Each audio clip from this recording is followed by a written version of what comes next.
نبدأ بالصلاة على رسولنا الكريم محمد صلى الله عليه وسلم، فصلوا على خير البشر. إمبابي يفرغ غضبه في حكيمي لسبب لا يصدق. رد فعل أسد الأطلس يحرج إمبابي ويصدم الجمهور المغربي.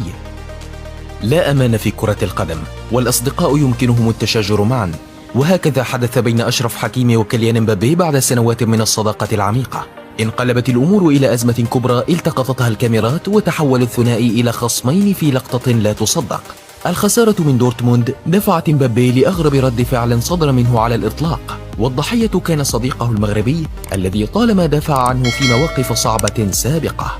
ما حدث بين الصديقين لم يكن في الغرف المغلقة، ولم يستطع إمبابي انتظار الدخول إلى غرف الملابس لينفجر غاضبا في وجه صديقه، بل اختار توبيخه بعبارات قاسية أمام العالم كله في ملعب المباراة. وبينما توجهت عدسات الكاميرات نحوهما في لقطة استفزت كثيرا الجماهير المغربية التي لم تتقبل هذه الطريقة التي تحدث بها كيليان مع حكيمي، وبينما يستمر النجم الفرنسي في الانفعال، كان رد فعل المغربي لا يصدق، ولأول مرة يظهر بهذه الطريقة التي لم يعتد عليها. فماذا حدث بالتحديد في ذلك المشهد الذي خطف الأضواء من كل شيء في ليلة الأبطال؟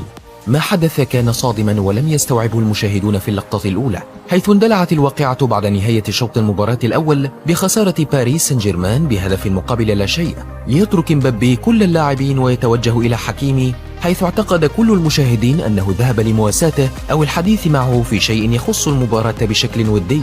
ولكن ما حدث من النجم الفرنسي صدم الجميع وترك الأفواه مفتوحة من الدهشة، لأنه كان قاسيا عما اعتاد.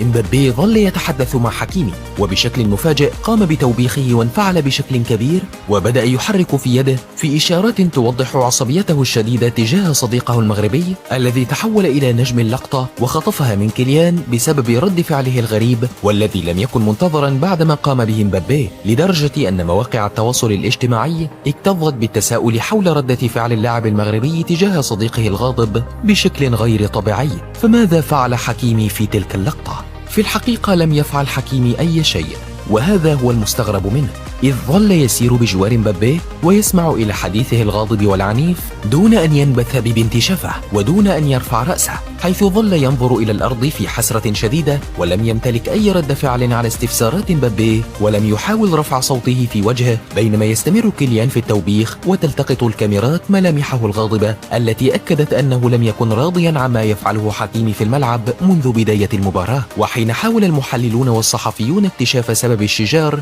تبين أن إمبابي كان غاضبا بالفعل من أداء النجم المغربي في شوط المباراة الأول، حيث ارتكب العديد من الأخطاء ولم يظهر بمستواه المعهود أمام فريقه القديم، فيما أزعج إمبابي الذي شعر باقتراب الخروج من دوري أبطال أوروبا، ولم يتحمل أن يحدث ذلك بناء على عدم ظهور حكيمي بمستواه المعهود. لذلك قرر محاولة دب الحماس في نفسه من خلال تلك العبارات ليكون في مستوى أفضل خلال شوط المباراة الثاني. وعلى ما يبدو فإن صداقتهما هي ما دفعه للتحدث بتلك الطريقة دون أن يخشى رد فعل صديقه الذي يقبل الانتقاد، وسار في هدوء دون أي انفعال رغم استمرار انفعال إمبابي وزيادة حدته أكثر خلال طريقهما إلى النفق المؤدي لغرف خلع الملابس.